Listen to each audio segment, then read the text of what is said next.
সবাই বসে, ছাত্রদল যুবদল নেতৃত্ব সবাই বসে পড়ি।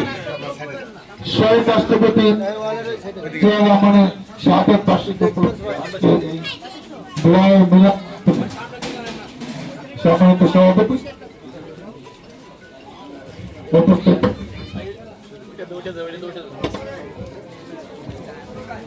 উপস্থিত ৭ নম্বর ওয়ার্ড বিএনপি অঙ্গ সংগঠনের বিভিন্ন পর্যায়ে নেতৃবৃন্দ, এলাকা মুরব্বিয়া, সুধীমণ্ডলী এবং বিশেষ করে অনেক মা বোনকে আমি দেখছি পেছনে বসে আছে, যদিও অনেকে দেখতে পাচ্ছেন আমাকে, যেহেতু একটি প্রতিকূল অবস্থা, এটা সুন্দর জায়গা না, একটি বিশেষভাবে জায়গা তৈরি করা হয়েছে, সেরকম জায়গায় আমাদের অনুষ্ঠানটা করতে হচ্ছে। এবং অ্যাডভোকেট তানজিলা যার তত্ত্বাবধানে নেতৃত্বে আজকে অনুষ্ঠানটা এখানে হচ্ছে। উপস্থিত সুধীমণ্ডলী, আসসালামু আলাইকুম। দেখেন, আমাদের মূল পরিচয় কি? আমরা বিএনপি করি।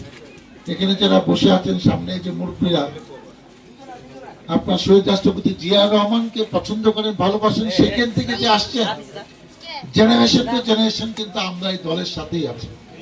আমার বাবাও ৭৯ সালে কিন্তু এই সাভারে শহীদ রাষ্ট্রপতি জিয়া রহমান যখন রাষ্ট্রপতি, সেই ৭৯ সংসদ নির্বাচনে নিয়ে এমপি হয়েছিলেন, তার সন্তান হিসেবে আমিও কিন্তু এই দলের সাথে 96 এমপি হয়েছি, 2000 এমপি হয়েছি, আন্দোলন, সংগ্রাম, মামলা, হামলা, আবারও আপনারা ভোটে আমাকে নির্বাচিত করেছেন, আমি বিএনপি মনোনয়ন পেয়েছি, দ্বিতীয়বারের মতো এমপি হয়েছি। এখানে হলো কি, আমরা দলকে এত পছন্দ করে ভালোবাসি যে কি হচ্ছে জানি না। এই দলের সাথে যতদিন বেঁচে থাকি, আমার স্বপ্ন, আপনাদের স্বপ্ন সবাই কিন্তু রাখি যে এই দলের বাইরে আমরা যাব না। এবং আপনারা জানেন যে শহীদ রাষ্ট্রপতি জিয়া রহমান যে খাল খনন কর্মসূচি ওই সময় করেছিল, যখন নৌকা দিয়ে অনেক জায়গায় যাওয়া যেত, সেচের পানি পাওয়া খুব সুবিধা হতো, খালের পাড়ে অনেক জায়গায় বসতি স্থাপন হয়েছে এবং পানির কোনো সমস্যা থাকতো না। এই বিগত দিনগুলোতে এই প্রকল্প একদম অন্ধকারে চলে গিয়েছিল। আবার আমাদের নেতা তারেক রহমান নির্বাচিত হয়ে আবার শত শত খাল কিন্তু সেই খনন কাজ শুরু হয়েছে। এই সাগরও কিন্তু অনেকগুলা খাল সিলেক্ট হয়েছে, যেগুলা সামনের মাস থেকে কাজ শুরু হবে। দেখেন, শহীদ রাষ্ট্রপতি জিয়া রহমান প্রথম চিন্তা করলো যে উপজেলা লেভেলে স্বাস্থ্য সেবা দিতে হলে হাসপাতাল, অফিসিয়াল, এটা সরকারি হাসপাতাল থাকতে হবে। এই ৩১ শয্যা সাভা উপজেলা স্বাস্থ্য কমপ্লেক্স, সেটা জিয়া রহমানের প্রজেক্ট আকারে কিন্তু সেটা হয়েছে। তারপর তাই সহধর্মিনী খালেদা জিয়া এসে ১০১ শয্যা বেশিত হাসপাতাল, ৫১ শয্যা বেশিত করলেন। এখন আমাদের নেতা তারেক রহমান সিদ্ধান্ত নিয়েছেন যে আগামী অর্থ বছর, যেটা জুলাই মাসে ১ তারিখ থেকে শুরু হবে, এগুলাকে ৫১ থেকে ১০১ হাসপাতালে রূপান্তর হবে। দেখেন, একই পরিবারে শহীদ রাষ্ট্রপতি জিয়া রহমান আমাদেরকে বাংলাদেশকে নেতৃত্ব দিলেন, খালেদা জিয়া অনেকদিন নেতৃত্ব দিয়েছেন, আবার তারেক রহমান এসছে। আমরা কিন্তু এই দল থেকে কোথাও যাইনি। আন্দোলন, সংগ্রাম, জেল, জুলুম, মামলা, হামলা, আমরা দলের সাথে আছি। শেখ হাসিনা ভেবেছিল যে আন্দোলন সংগ্রাম কইরা ডাক্তার সালাউদ্দিন এবং সাভারের বিএনপি নেতা কর্মীরা কোনোদিন মাঠে ময়দানে থাকতে পারবে না, তারা বিএনপি বাদ দিয়ে অন্যদিকে চলে যাবে, কিংবা বিএনপি করার সাহস পাবে না। এরকম জুলুম, অত্যাচার কইরা যে একটি জনপ্রিয় দলকে মানুষের হৃদয় থেকে, মন থেকে দূরে মুছে ফেলা যায় না, তার শ্রেষ্ঠ উদাহরণ বাংলাদেশ জাতীয়তাবাদী দল। তার শ্রেষ্ঠ উদাহরণ এত বড় সিংহ, বাঘ, এত দাপট শেখ হাসিনা, সে কিভাবে দেশ থেকে পালিয়ে গেছে ৫ই আগস্ট আমরা দেখেছি। অতএব আমরা চাই মানুষের জন্য কাজ করতে, জনগণের সেবা, কারণ সেটি আমাদের দায়িত্ব। সেই জন্য তারা ভোটের মাধ্যমে আমাকে নির্বাচিত করেছে ঢাকা ১৯ সংসদ সদস্য হিসাবে। আমরা চেষ্টা করছি আপনাদের কল্যাণে আমরা যেন কাজ করতে পারি। আগামীতে খুব কঠিন একটি নির্বাচন হবে, এই নভেম্বর ডিসেম্বর মাসে। কোনটা আগে হবে আমরা জানি না। ইউনিয়ন পরিষদ আগে হতে পারে, যেখানে ইউনিয়ন পরিষদ চেয়ারম্যান, মেম্বাররা নির্বাচিত হয়, অথবা পৌরসভা আগে হতে পারে। কিন্তু আপনাদের মাথায় থাকতে হবে,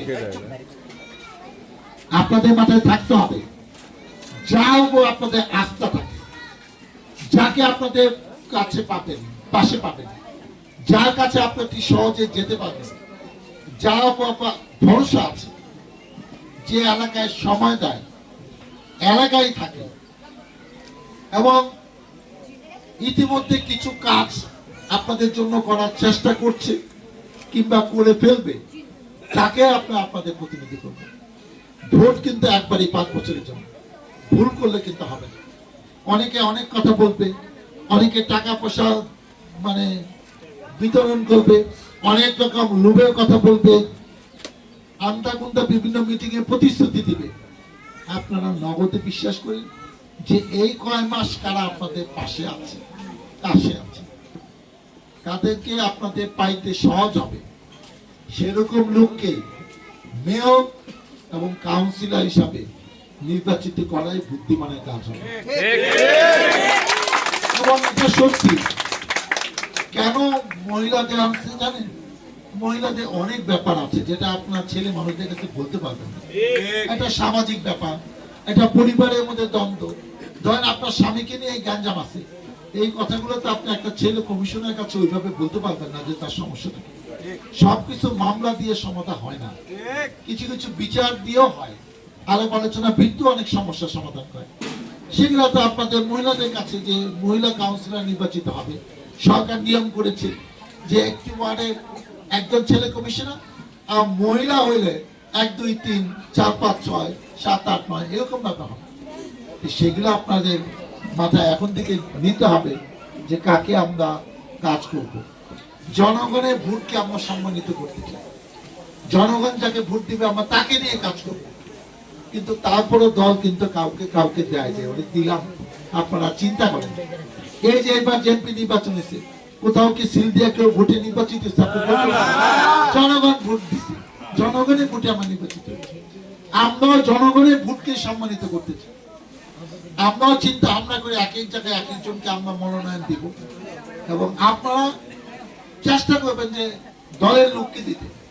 আপনি একজনকে চিনেন না, জানেন না, ও কোন দল করে জানেন না, ও কয়দিন ছিল তা জানেন না, ইলেকশনে হিসাবে একদম পোস্টার লেগে অস্থির করে ফেললেন, তারে আপনি ভোট দিলে আবার ইলেকশনের পরে সে কোথায় থাকবে আপনি খুঁজে পাবেন না।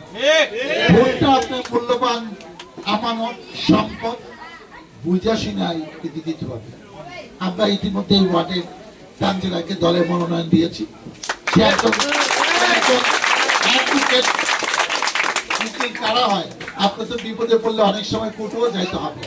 আমরা 17 বছর কোর্টে বারান্দায় ঘুরছি, এরাই কিন্তু আমাদের রক্ষা করছে, জামিন নিয়ে দিচ্ছে, কিংবা বলছে আজকে এলে লাভ হবে না, আরো 2 দিন পলায় থাকেন তারপরে এসে। এরাই ছিল আমাদের বাপ মা, এটা মনে রাখি। এখন আপাতত সুদিন আছে, আবার যখন দল বিরোধী দলে থাকবে আবার আমাকে পলাইতে হইতে পারে, কোর্টে বারান্দায় দৌড়াইতে হবে, জেল খাইতে হবে, এটা হইতে হবে। এটা আমরা অভ্যস্ত হয়ে গেছি। সবকিছু নিয়ে আমি যে কথাটা বলতে চাই, আপনারা সচেতন। এটা একটা বিএনপি এলাকা, এখানে আমাদের আরো ক্যান্ডিডেট আমরা সময় মতো ঘোষণা করব। আমি বিশ্বাস করি জনগণের তো বোকা না, জনগণ দলকে ভালোবাসে। দলকে ভালো না বাসলে আমি সবারে নির্বাচিত হইতে পারতাম না। 17 বছর অনেক কিছু হওয়ার পরেও আমাদের ভোটাররা ঠিক আছে, যারা আমাদের দীর্ঘদিন ধরে আমাদের সাথে আছে, সে জিয়া রহমান আমল থেকে তারা এখনো আমি তাদের চেহারা দেখি। অতএব আপনারা ঐক্যবদ্ধ থাকেন। আওয়ামী লীগ পলায় গেছে, কিন্তু তাদের প্রেতার তারা এখনো আছে, এখনো আবারও এসে তারা আমাদের কিন্তু নানা রকম বিপদে ফেলতে পারে। বিএনপির মতো দল যদি তারেক রহমানের নিতে ঐক্যবদ্ধ থাকে, ইনশাআল্লাহ আল্লাহ ইচ্ছায় আবারও এই দল ক্ষমতায় আসবে, এবং উন্নয়নের কি উন্নয়ন হবে আপনারা চিন্তাই করতে পারবেন। আপনারা আমার জন্য দোয়া করেন, যাতে আপনারা যে আশা নিয়ে, যে ভরসা নিয়ে, যে কারণে এই এলাকার জনপ্রতিনিধি আমাকে করেছেন, আমি সমস্ত উন্নয়ন করে আপনাদের সমস্যার সমাধান করে আপনাদের কল্যাণে আপনাদের পাশে থাকতে যেন পারি, মহান আল্লাহ তাআলা আমাকে যেন সেই তৌফিক দেয়। আল্লাহ হাফেজ। বাংলাদেশ জিন্দাবাদ।